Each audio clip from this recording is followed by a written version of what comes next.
اعوذ باللہ من الشیطان الرجیم بسم اللہ الرحمن الرحیم قل یا ایہا الکافرون لا اعبد ما تعبدون ولا انتم عابدون ما اعبد ولا انا عابد ما عبدتم ولا انتم عابدون ما اعبد لکم دینکم ولی دین۔ یہ توفیق پروردگار سے سورہ کافرون کی تفسیر ہم کرنے لگے ہیں۔ یہ سورہ مکے میں نازل ہوئی اور یہ سورہ رسول خدا صلی اللہ علیہ وسلم کو حکم دے رہی ہے کہ مشرکوں سے آشکار طور پہ برات کرو، مشرکوں کے مکتب سے برات اختیار کرو۔ بس کفار کے دین کو، کفار کی باتوں کو، کفار کی خواہشات کو تم قبول نہ کرو اور وہ بھی تمہاری باتوں کو قبول نہیں کریں گے، بس تم بھی ہرگز ان کے دین کو قبول نہ کرو۔ کل سے یہ سورہ شروع ہوئی ہے، کل سے یعنی ان سے وحی الہی سے بات کرو کہ کل یعنی خدا مجھ سے مخاطب ہوا ہے، یعنی بتاؤ کہ خدا مجھ سے مخاطب ہوا ہے، خدا مجھ سے مخاطب ہوا ہے کہ کل یا ایھا الکافرون۔ یہ نہ کہو کہ یا ایھا الکافرون، بلکہ کل کو بھی شامل کرو، کل یا ایھا الکافرون۔ کوئی کمی نہ کرو، کوئی زیادتی نہ کرو قرآن میں۔ بتاؤ کہ کل، خدا نے آغاز ہی کل سے کیا ہے کہ میں واسطہ ہوں تمہارے درمیان وحی الہی کو پہنچانے کا، پیغام الہی کو پہنچانے کا۔ بس رسول خدا صلی اللہ علیہ وسلم نے یہ نہیں کہا یا ایھا الکافرون، بلکہ کہا قل یا ایھا الکافرون، قل یا ایھا الکافرون۔ ٹھیک، بس کوئی چیز کم نہ کرو، کوئی چیز زیادہ نہ کرو۔ بس یا اے کفار، قل یا ایھا الکافرون لا اعبد ما تعبدون، کہ اے کفار میں ہرگز تمہارے مکتب کو جاری نہیں کروں گا، نہ ہی تم میرے عقائد کی پیروی کرو گے اور میرے بتائے ہوئے احکامات کی پیروی کرو گے، عبادت کرو گے۔ شان نزول سے واضح ہے کہ سورہ کا شان نزول، کیونکہ یہ چھوٹی صورتیں ہیں، بڑی صورتوں میں آپ جائیں تو ایک آیت کا شان نزول بیان کرتے ہیں، لیکن یہ چھوٹی صورتیں ہیں تو اس چھوٹی سورہ کا شان نزول ہے کہ یہ 5-6 آیات ہیں۔ قل یا ایھا الکافرون پہلی ہے، لا اعبد ما تعبدون دوسری ہے، ولا انتم عابدون ما اعبد تیسری ہے، ولا انا عابد ما عبدتم چوتھی، ولا انتم عابدون ما اعبد پانچویں، لکم دینکم ولی دین چھٹی آیت۔ یہ 6 آیات بس ان کا شان نزول یہ ہے کہ قریش کے مشرکین نے رسول خدا صلی اللہ علیہ وسلم کو ایک تجویز دی کہ 1 سال آپ ہمارے معبودوں لات اور عزیٰ کی عبادت کریں، دوسرے سال ہم آپ کے معبود کی عبادت کریں گے۔ دوسری روایت ہے کہ انہوں نے کہا کہ 1 سال آپ ہمارے دین میں داخل ہو جائیں، دوسرے سال میں ہم آپ کے دین میں داخل ہو جاتے ہیں۔ اس تجویز کی رد میں یہ سورہ نازل ہوئی کہ یہ تجویز رد کر دو، خدا کو یہ تجویز یعنی قبول نہیں ہے، خدا کے ہاں یہ مقبول نہیں ہے، اور بتاؤ انہیں کہ میں وحی خدا کے مطابق پوری زندگی میری وحی خدا کے مطابق ہے، حکم خدا کے مطابق میرا تعلق خداوند عالم سے۔ بس خدا نے یہ حکم دیا۔ بس یہ مختلف تجاویز ان کی اس لیے تھیں کیونکہ انہوں نے نہ دین کی معرفت حاصل کی تھی اور نہ ہی وہ رسول خدا صلی اللہ علیہ وسلم کے مقام کو جانتے تھے، نہ ہی رسول خدا صلی اللہ علیہ وسلم کے مقام کو جانتے تھے کہ مقام ان کا پہچانتے ہوں، اور نہ ہی وہ نبی کے مقام کو جانتے تھے کہ وہ نبی وحی الہی کا حامل ہے اور وحی کو ہم تک پہنچاتا ہے، امین ہے وحی کو پہنچانے میں امین ہے۔ کبھی یہ لوگ دین اسلام کی بے حرمتی کرتے تھے، کبھی رسول خدا صلی اللہ علیہ وسلم پہ تہمتیں لگاتے تھے، ناروا تہمتیں، کبھی جادوگر کہتے تھے رسول خدا کو، کبھی شاعر کہتے تھے، کبھی مجنون کہتے تھے، وغیرہ وغیرہ، یہ تہمتیں رسول خدا صلی اللہ علیہ وسلم پہ لگاتے تھے۔ رسول خدا صلی اللہ علیہ وسلم نے ان کو کہا ان اتبع الا ما یوحی الی، نہیں میں پیروی کرتا مگر جو میری طرف وحی ہوتی ہے، میں وحی خدا کا پیروکار ہوں، بس یہ جو میں بتا رہا ہوں یہ قرآن ہے، کلام الہی ہے، سنت الہی کبھی تبدیل نہیں ہوتی۔ تم چاہ رہے ہو کہ میں تبدیل ہو جاؤں، ایک سال میں تمہارے دین کو قبول کر لوں، یہ کیسے ممکن ہے؟ سنت الہی کبھی تبدیل نہیں ہوتی، دین الہی کبھی تبدیل نہیں ہوتا۔ سنت الہی ہے جس پہ میں عمل کر رہا ہوں، جس کا حکم دے رہا ہوں، وہ سنت الہی ہے، دین الہی ہے جو کبھی تبدیل نہیں ہوتا۔ کہ اسی قرآن نے کہا ہے فَمَاذَا بَعْدَ الْحَقِّ إِلَّا الضَّلَالُ، حق کے علاوہ ساری گمراہی ہے۔ میں حق کو رہا کر کے ایک سال کسی اور دین کو قبول کروں جو باطل ہے، فَمَاذَا بَعْدَ الْحَقِّ إِلَّا الضَّلَالُ۔ اس قرآن شروع سے لے کے آخر تک لا ریب فیہ کتاب ہے، خدا کی کتاب ہے، سچی کتاب ہے، اس میں سارے کا سارا خیر ہے، اس میں کوئی شر موجود نہیں، اس میں کوئی بری چیز نہیں ہے۔ بس کیسے میں ایسے مکتب سے جدا ہو جاؤں جس میں کوئی شر نہیں، جس میں خیر ہی خیر ہے شروع سے لے کے آخر تک،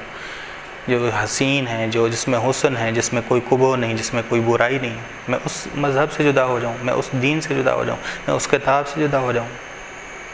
یہ کیسے ممکن؟ بس تم نے یہ تجویز دی ہے، تم نے یہ سوچا ہے کہ تم اپنے دین سے ایک سال جدا ہو جاؤ، میں کبھی یہ سوچ بھی نہیں سکتا، میں یہ کبھی سوچ بھی نہیں سکتا، یہ اپنی تجویز اپنے پاس رکھو۔ میں ایک لمحے بھی دین حق سے جدا نہیں ہو سکتا۔ رسول خدا صلی اللہ علیہ وسلم بس تجویز لے کے آئے، جو وہ یہ سوچ رہے تھے کہ ہم ایک سال اپنے دین سے جدا ہوں گے۔ رسول خدا نے کہا میں کبھی بھی اپنے دین سے ایک لمحہ بھی جدا نہیں ہوں گا، بس نہیں ہوں گا تو تم بھی میرے دین میں کبھی بھی شامل نہیں ہو۔ میں نے دین قبول کیا ہے کہ دین شروع سے لے کے آخر تک خیر ہے، یہ دین پورے کا پورا حسین ہے، اس میں کوئی قباحت نہیں ہے، اس میں کوئی بری چیز نہیں ہے، اس میں کوئی شر نہیں، اس میں خیر ہی خیر ہے۔ یہ قرآن پورا کلام الہی ہے، کلام الہی ہے، بس میں دین حق کو ایک لمحے بھی رہا نہیں کر سکتا۔ یہ سورہ یہی بتا رہی کہ رسول کہہ دو انہیں کہ میں ایک لمحے بھی اس دین حق کو، دین خیر کو، سچے دین کو، حسین دین کو میں رہا نہیں کر سکتا، حسین دین کو میں رہا نہیں کر سکتا۔ جس سال انہوں نے کہا کہ جس سال ہم تمہارے معبود کی عبادت کریں گے، تو جس سال ہم تمہارے معبود کی عبادت کریں وہ ہمارے معبود نہیں، وہ ہمارے معبود نہیں، کیسے ممکن ہے؟ تم لوگوں نے کہا کہ میں اپنے معبود سے جدا ہو جاؤں جو معبود حق ہے، معبود حق ہے، معبود حق ہے، کہ ایک سال تو کہتے ہو کہ ایک سال تم اپنے معبود سے جدا ہو اور لات و عزیٰ، معاذ اللہ، لات و عزیٰ کی عبادت کرو، اور جس سال ہم تمہارے معبود کی عبادت کریں، ہم عبادت کریں، یعنی ایک سال ہم کریں تیرے معبود کی اور ایک سال تم ہمارے معبود کی، اور اپنے معاذ اللہ۔ رسول خدا نے کہا کہ جب میں تمہارے معبود کی معاذ اللہ اگر عبادت کروں گا تو میرا تعلق معبود حق سے جدا ہو جائے گا، یہ کیسے ممکن ہے؟ توحید سے جدا ہو جائے گا، ایک لمحے کے لیے میں تیار نہیں کہ توحید سے جدا ہو جائے۔ بس میں کبھی بھی اپنے معبود حق سے جدا نہیں ہوں گا، معبود حق سے جدا نہیں ہوگا۔ اگرچہ تم اگر میرے معبود کی عبادت کرو تو وہ تمہارا معبود حق وہی ہے، معبود حق تمہارا وہی ہے، لیکن میں تمہارے معبودوں کی عبادت نہیں کر سکتا، کیونکہ وہ معبود حق نہیں ہے، معبود حق نہیں ہے۔ ٹھیک، بس انہوں نے جو مشورہ دیا قریش والوں نے کہ 1 سال تم ہمارے دین میں داخل ہو جاؤ، 1 سال ہم تمہارے دین میں داخل ہو جاتے ہیں، رسول خدا صلی اللہ علیہ وسلم نے اس سورے کے نازل ہونے کے ذریعے مکمل طور پہ ان کو رد کر دی، مکمل طور پہ انہیں رد کر دیا کہ کیسے ایک لمحے بھی میں سوچ سکتا ہوں کہ دین حق سے، دین حسین سے، جو دین حسین ہے، جو دین خیر ہے، اس سے میں جدا ہو جاؤں۔ ہاں، تم اگر اپنے دین سے جدا ہو کے اس دین میں داخل ہو جاؤ، اپنے معبودوں سے جدا ہو کے اس معبود میں داخل ہو جاؤ تو وہ تمہارا معبود حق ہے۔ میں کیسے معبود حق سے جدا ہو کے تمہارے معبودوں کو ماننے لگوں؟ یہ ناممکن ہے، یہ ناممکن ہے۔ یہ لوگ پہلے حصے میں دین اسلام کی توہین کرتے تھے، رسول خدا صلی اللہ علیہ وسلم کی توہین کرتے تھے، رسول خدا کو جادوگر کہتے تھے، رسول خدا کو مجنون کہتے تھے معاذ اللہ، رسول خدا صلی اللہ علیہ وسلم کو شاعر کہتے تھے، کیونکہ رسول خدا صلی اللہ علیہ وسلم کی باتیں لوگوں پر اثر کر رہی تھیں، لوگوں پہ اثر کر رہی تھیں۔ رسول خدا صلی اللہ علیہ وسلم کہ سورہ مزمل نے بتایا کہ رسول خدا جادوگر نہیں تھے، رسول خدا نماز شب پڑھ کے، نماز شب کی تاثیر اتنی تھی کہ صبح کو، دن کو جب رسول خدا دین حق کی دعوت دیتے تھے تو لوگوں پہ اثر کرتا تھا۔ یہ مکے کے مشرکین کہتے تھے کہ محمد یہ جادوگر ہے کہ باپ کو بیٹے سے جدا کرتا ہے، شوہر کو بیوی سے جدا کرتا ہے، کہ وہ شوہر اسلام لا کے بیوی سے جدا ہو جاتا ہے، باپ اسلام لا کے بیٹے سے جدا ہو جاتا ہے، بیٹا اسلام لا کے باپ سے جدا ہو جاتا ہے۔ ھذا سحر یؤثر، یہ سحر ہے، جو جادو ہے، جو قرآن نے کہا، سورہ مزمل نے کہا جادو نہیں ہے، یہ سحر خیزی ہے، یہ نماز شب ہے، نماز شب کی طاقت ہے۔ ان ناشئۃ اللیل ہی اشد وطئا واقوم قیلا، یہ جو تو رات کو اٹھتا ہے تیری شخصیت کو مضبوط کرتی ہے یہ، اور تیرے قول کو مضبوط کرتی ہے، دوسروں پہ قول اثر ڈالتا ہے۔ اور پہلے حصے میں دین اسلام کی توہین کرتے تھے، رسول خدا صلی اللہ علیہ وسلم کی توہین کرتے تھے، رسول خدا پہ شاعر ہونا، جادوگر ہونا، رسول خدا کی باتیں لوگوں پہ اثر کر رہی تھیں اور یہ کچھ نہیں کر پا رہے تھے۔ دوسرے حصے میں انہوں نے رسول خدا صلی اللہ علیہ وسلم کو کہا کہ دوسرے حصے میں انہوں نے کہا کہ کچھ احکامات بدل ڈالو، بعض احکامات بدل ڈالو۔ رسول خدا صلی اللہ علیہ وسلم نے ان احکامات کو نہیں بدلا، جو احکامات صحیح تھے وہی بیان کیے رسول خدا صلی اللہ علیہ وسلم، حتیٰ کہ توریت کے احکامات بھی بیان کیے تو صحیح بیان کیے۔ وہ چاہ رہے تھے کہ توریت میں جو زنا کی سزا ہے وہ بدل دی جائے، رسول خدا نے بھی وہی جو حقیقی زنا کی سزا تھی وہی بتائی رسول خدا صلی اللہ علیہ وسلم نے۔ ایک امیر شخص اس نے زنا کی تو یہ علماء یہود نے بدلنے کی کوشش کی۔ بس ایسی چیزیں بہت ساری کہ احکامات کو بدلو، احکامات کو بدل ڈالو، وہاں سے بھی نا امید ہوئے، رسول خدا نے نہیں بدلے۔ تیسرے حصے میں کہا کہ تم اپنے مکتب کے ساتھ ہی گزارو، اپنے قرآن کے ساتھ ہی گزارو، اپنے قرآن پہ عمل کرو، لیکن یہ لوگوں کے لیے آشکار کرو کہ سب حق پر ہے، کوئی باطل پر نہیں، سب حق پر، سب ٹھیک ہیں، سب حق پر ہیں۔ یہ ہمارے ہاں یہ لوگ پائے جاتے ہیں کہ سب حق پر ہیں۔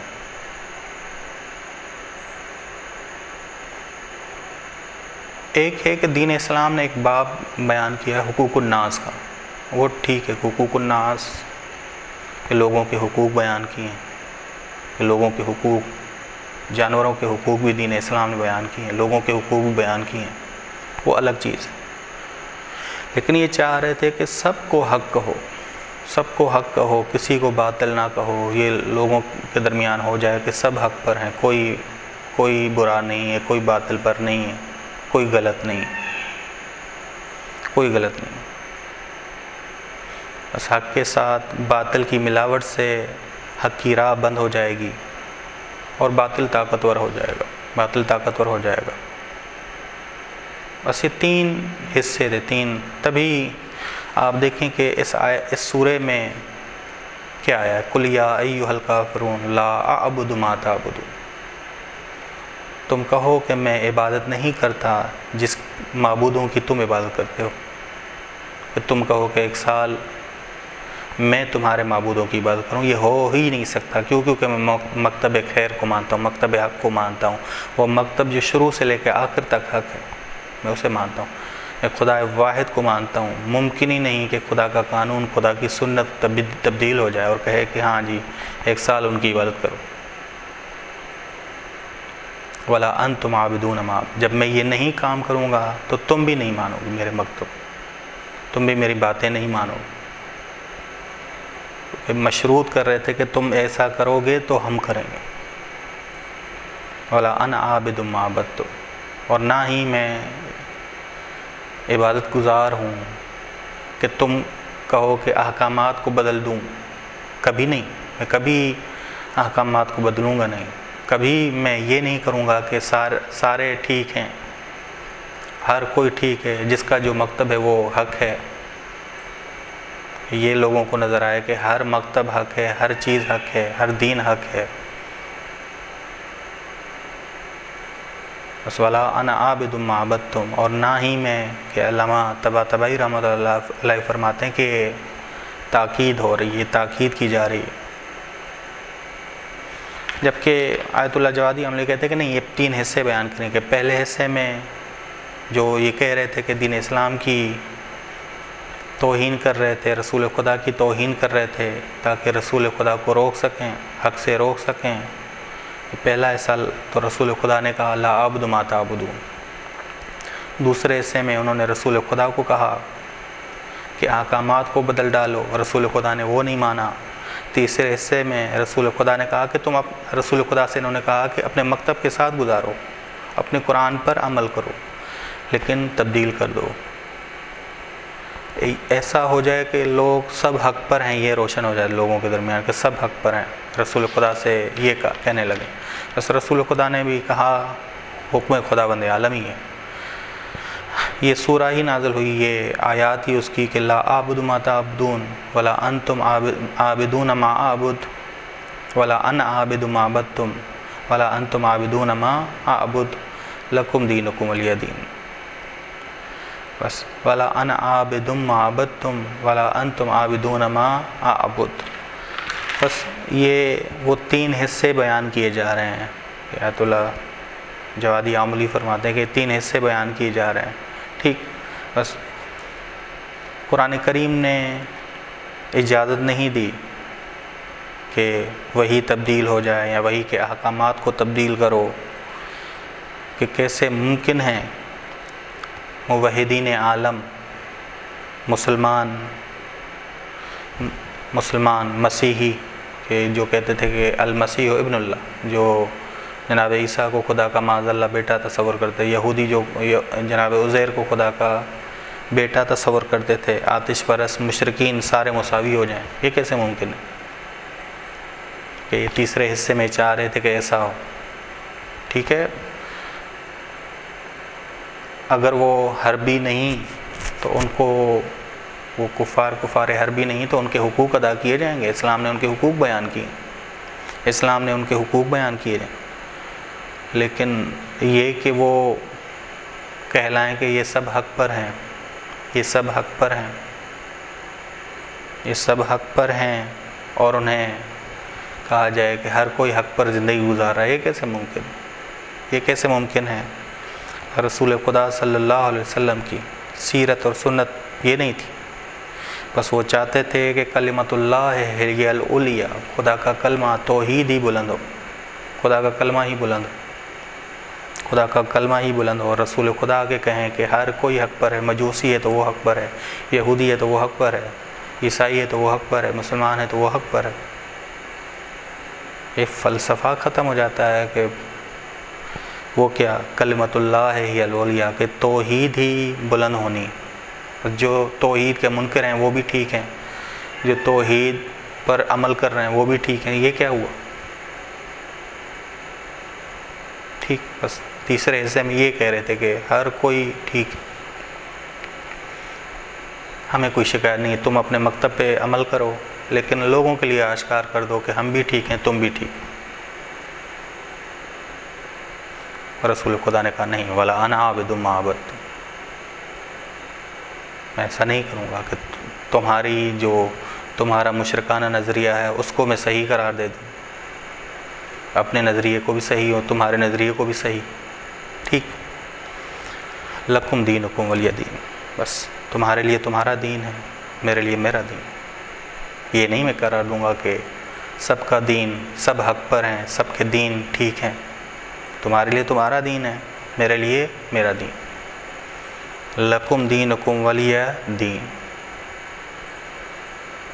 چلیں، مکہ جنگ کی جگہ نہیں ہے، ہاں مدینے میں حکومت قائم ہوگی، میرا کوئی مزاحم ہوا، مشرکین مزاحم ہوئے تو ہم جواب دیں گے، ہم جواب دیں گے، ہم اپنی حکومت اسلامی توحیدانہ حکومت کی حفاظت کریں گے، ٹھیک، لکم دینکم، تمہارے لیے تمہارا دین ہے، میرے لیے میرا دین ہے، بس ہم حکومت میں نہیں ہیں، ہمارے خلاف اگر سازش ہو، مدینے میں ہیں تو ہمارے خلاف سازش ہو تو ہم منہ توڑ جواب دیں گے، لیکن ابھی مکے میں ہیں، تمہارے لیے تمہارا دین ہے، میرے لیے میرا دین ہے، یہ نہیں کہوں گا کہ تمہارا دین میرا دین مساوی ہے، معاذ اللہ، دونوں حق پر ہیں، تم بھی حق پر ہو، میں بھی حق پر ہوں، میں ایسی بات کوئی قبول نہیں کروں گا، ٹھیک، بس قل یا ایھا الکافرون لا اعبد ما تعبدون ولا انتم عابدون ما اعبد ولا انا عابد ما عبدتم ولا انتم عابدون ما اعبد لکم دینکم ولی دین۔